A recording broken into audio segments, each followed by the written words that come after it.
জন্য বিশ্বনবী আল্লাহর কাছে দোয়া করতেন, আল্লাহুম্মা জাআলনি শাকুরা ওয়া জাআলনি সাবুরা ওয়া জাআলনি ফি আইনি সাগীরা ওয়া ফি আ'ইউনিন নাসি কাবীরা। হে আল্লাহ, আপনি আমাকে শুকরগুজার বানান, আমি যেন আপনার বেশি বেশি প্রশংসা করতে পারি, আমি যেন আপনার বেশি বেশি শুকরিয়া আদায় করতে পারি।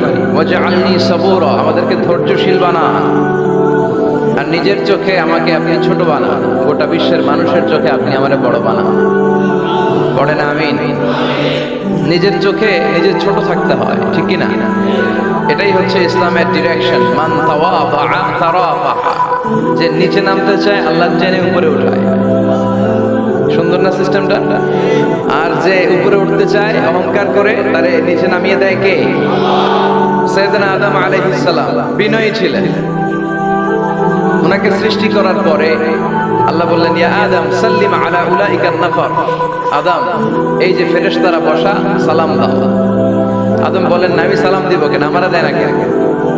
অনেক মুরব্বী আছে বলে, আমি দিব কেন, তোরা আমারে দিবি। এরকম আছে না নাই? না, সালাম সবাই সবাইকে দিবেন। স্বামী স্ত্রীকে দিবেন, স্ত্রী স্বামীকে দিবেন, বড়রা ছোটদের দিবেন, ছোটরা বড়দের দিবেন, এক ভাই আরেক ভাইকে দিবেন, বোন ভাইকে দিবেন। তাহলে ফ্যামিলির মধ্যে শান্তি দিয়ে ফ্যামিলিটাকে সমৃদ্ধ করে দিবে কে?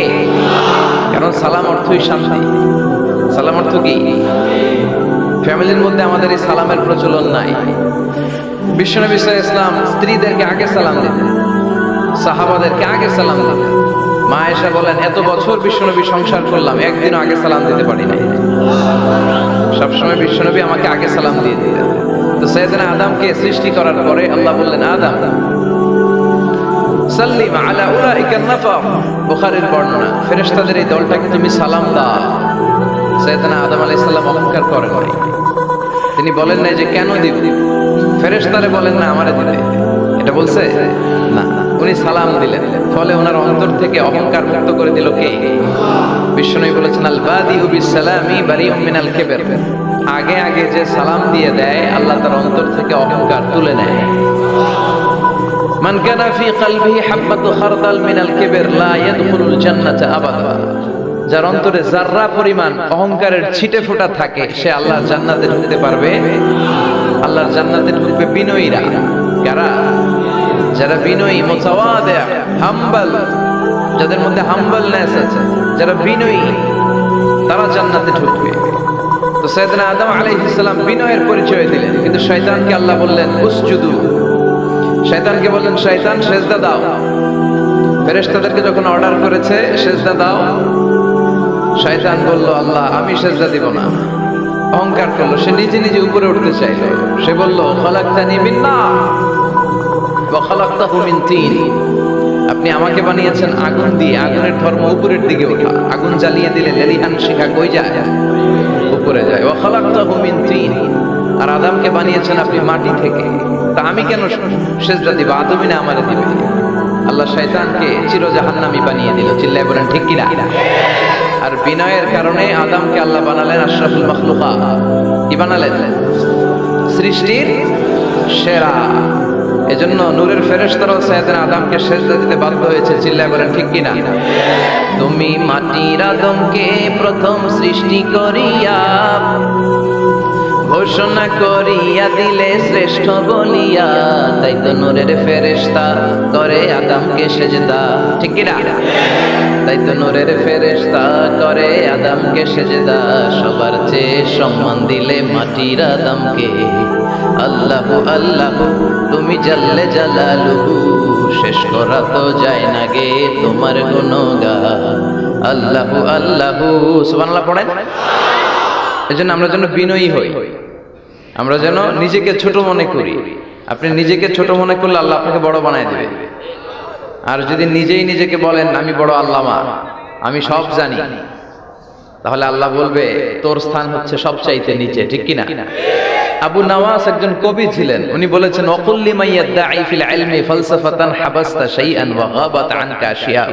কেউ যদি তোমারে বলে যে আমি সব জানি, তুমি দুই আঙ্গুল দেখিয়ে বলো তুমি কিচ্ছু জানো না, তোমার শিখার অনেক বাকি। জাননেওয়ালার উপরও জাননেওয়ালাও আছে। ঠিক কিনা?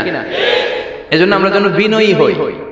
বিনয়, হাম্বলনেস, আরবিতে বলে তাওয়াদু, এটা খুবই জরুরি। এগুলো আমাদের মধ্যে এখন নাই। আমাদের মধ্যে ইগো, ইগো প্রবলেম আছে না নাই?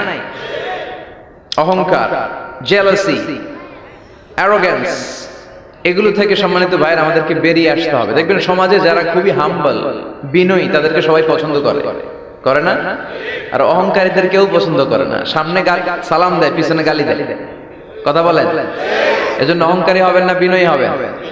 বিশ্বনবী বলছেন, আল্লাহ আপনি আমারে বিনয়ী বানান, আপনি আমারে ধৈর্যশীল বানান, আপনি আমারে শুকর গুজার বানান। আমার চোখে আল্লাহ আপনি আমারে ছোট বানান, মানুষের চোখে আপনি আমারে বড় বানান। পড়েন আমিন।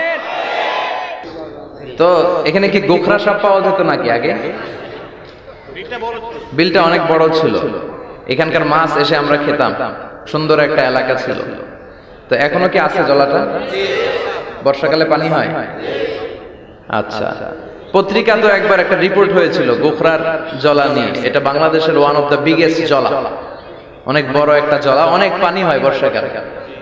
এলাকার লোকেরা খুব ধর্মপরায়ণ, ধর্মপ্রাণ। যারা এই প্রোগ্রামের অ্যারেঞ্জ করেছে আমি তাদেরকে আন্তরিক শুকরিয়া জানাই।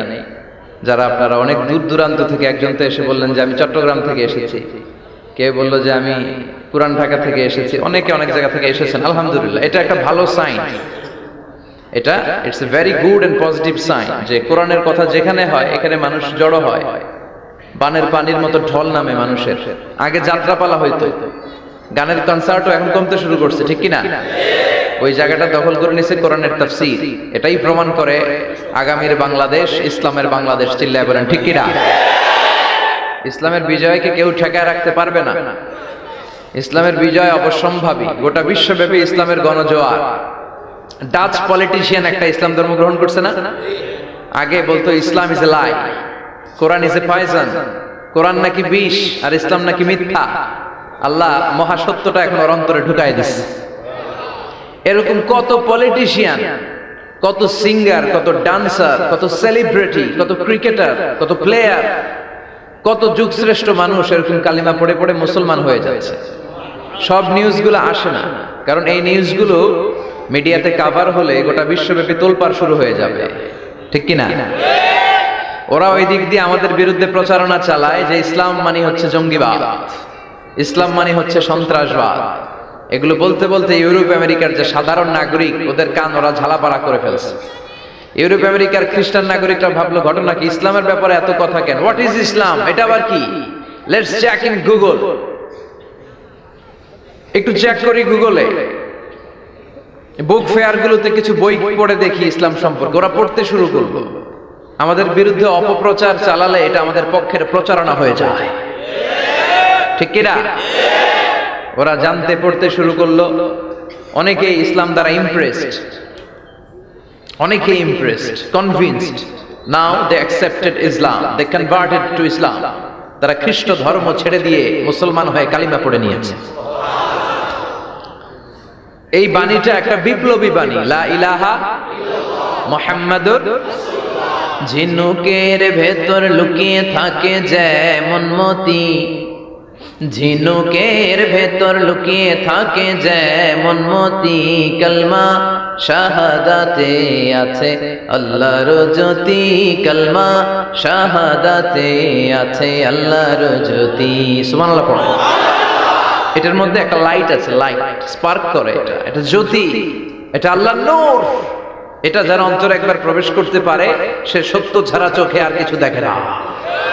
এই কালেমার পক্ষে শক্তি যারা, তারা সত্য আর ন্যায়ের পক্ষে। চিল্লায় বলেন ঠিক কিনা? এটা পৃথিবীর সবচাইতে শ্রেষ্ঠ জিকির, আফদালু জিকির লা ইলাহা। আবার বিশ্বনবী বললেন, মান ক্বালা লা ইলাহা ইল্লাল্লাহ সিদকান মিন কলবিহি দাখালাল জান্নাহ। অন্তর থেকে একনিষ্ঠতার সাথে একবার যে লা ইলাহা পড়বে, ওই লোকটা জান্নাতে প্রবেশ করবে। তার অপকর্মের কারণে, তার পাপের কারণে হয়তো সে পানিশমেন্ট পাবে জাহান্নামে, কিন্তু ফাইনালি সব শেষে সে জান্নাতে ঢুকবে, ঠিক কিনা? সহিহ ইবনে হিব্বান আর মুস্তাদরাকে হাকিমের এক বর্ণনা, মুসা আলাইহিস সালাম আল্লাহকে প্রশ্ন করলেন, ইয়া আল্লাহ আল্লিমনি কালিমাতান আযকুরু বিহা ওয়া আদউ বিহা। আল্লাহ আপনি আমারে একটা কালিমা শিখান, একটা জিকির শিখান, যে জিকিরটা দিয়ে শুধু আমি আপনার জিকির করব। এই জিকির কেউ জানবে না, শুধু জানবো আমি আর আপনি। সুবহানাল্লাহ পড়েন। আল্লাহ বললেন, ইয়া মুসা ইকরা লা ইলাহা ইল্লাল্লাহ। মুসা তুমি পড়ো লা ইলাহা। মুসা আলাইহিস সালাম বললেন, আল্লাহ বলছি এমন জিকির যেটা আমি আর আপনি ছাড়া কেউ জানবে না। লা ইলাহা এটা তো জাতীয় জিকির, এটা তো ইন্টারন্যাশনাল জিকির, এটা তো সবাই জানে। আমি তো চেয়েছিলাম এক্সক্লুসিভ একটা। আল্লাহ বললেন, মুসা লা ইলাহা ইল্লাল্লাহর চেয়ে শ্রেষ্ঠ জিকির আমার কাছে নাই। আমি আল্লাহর দেয়া সর্বশ্রেষ্ঠ জিকির হচ্ছে লা ইলাহা লাউ তাদাউ লা ইলাহা ইল্লাল্লাহ ফি কাফফা ওয়াস সামাওয়াতু ওয়াল আরদু ফি কাফফা। ও মুসা, সাত আকাশ সাত জমিন যদি দাড়িপাল্লার এক পাল্লায় রেখে দাও আর লা ইলাহা আরেক পাল্লায় রেখে দাও, লা রাজাহাত কাফফাতু লা ইলাহা ইল্লাল্লাহ, মুহূর্তেই লা ইলাহার পাল্লাটা ভারী হয়ে যাবে। এটা একটা বিপ্লবী বাণী, এটা ভিক্ষা করার বাণী নয়। জুমার নামাজের পরে একটা টাকা দিয়া যান, আমি গরিব ইনসান, আছে না নাই? আখিরাতে সওয়াব পাইবেন পাহাড়ের সমান। আর জিকির ধরে লা ইলাহা ইল্লাল্লাহ। অনেকে মনে করে এটা ভিক্ষা করার জিকির, কপাল পোড়া। আমরা ভিক্ষার সাথে এটাকে জুড়ে দিয়েছি। এটা একটা বিপ্লবী বাণী। এই বাণীর অর্থ, এটার ইম্পর্টেন্স, এটার সিগনিফিকেন্স আর তাৎপর্য যে বুঝে, সে আল্লাহ ছাড়া কারো সামনে মাথা নত করতে পারে না। চিল্লায় এখন ঠিক কিনা? তাফসীর ফি জিলালিল কুরআনের রচয়িতা সৈয়দ কুতুব শাহী, নাম শুনছেন? গোটা বিশ্বব্যাপী তার নাম আর ডাক। তিনি ফি জিলালিল কুরআন লিখে গোটা বিশ্বের যুবকদের অন্তর কাঁপিয়ে দিয়েছিলেন। এই সমাজে তিনি জাহালাত দেখে এই জাহালাতের বিরুদ্ধে কলম ধরেছেন আর যুগ শ্রেষ্ঠ তাফসীর রচনা করেছেন, তাফসীর ফি জিলালিল কুরআন। এটার অনেক ভাষায় ট্রান্সলেশন হয়েছে, বাংলায়ও পাওয়া যায়। খুব সম্ভব আল কোরআন একাডেমি লন্ডন এটা ট্রান্সলেট করেছে। তো উনি এই কালিমার পক্ষে থাকার কারণে, ইসলামী আন্দোলনের কারণে তৎকালীন প্রেসিডেন্ট জামাল আব্দুল নাসের ওনাকে ফাঁসি দেওয়ার আদেশ দিয়েছে, ফাঁসির কাস্টে ঝুলিয়ে মৃত্যুদণ্ডের অর্ডার করেছে। তো জেল কোডের নিয়ম অনুযায়ী যাদেরকে ফাঁসি দেওয়া হবে, হ্যাঙ্গিং করা হবে, হ্যাঙ্গিং করার ঘন্টাখানিক আগে ওই কারা কর্তৃপক্ষ থেকে নিয়োগ দেয়া জেলখানার ইমাম সাহেব এসে তাদেরকে লা ইলাহা পড়ায়। কি পড়ায়? লা ইলাহা ইল্লাল্লাহ পড়ায়।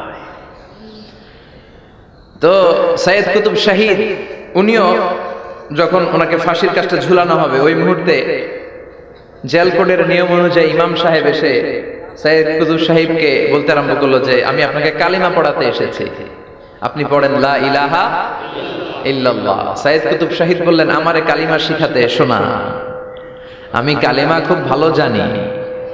যেই কালিমা পড়ার, যেই কালিমা তুমি ফাঁসির আসামিদেরকে পড়ানোর কারণে মান্থলি বেতন পাও, ওই কালিমার ব্যাখ্যা করার কারণে আমাকে ফাঁসির কাস্টে ঝোলা লাগছে। তুমি কালিমা পড়াও, তুমি বেতন নাও, আর আমি কালিমার ব্যাখ্যা করার কারণে আমার ফাঁসি হয়, তার মানে তোর কালিমা আর আমার কালিমা এক কালিমা না। যাদের হৃদয়ে আছে আল্লাহর ভয়, তারা কভু পথ ভুলে যায় না। আল্লাহর প্রেম ছাড়া এই দুনিয়ায় কারো কাছে কোনো কিছু চায় না। রাতের আধারে যারা সেজদাতে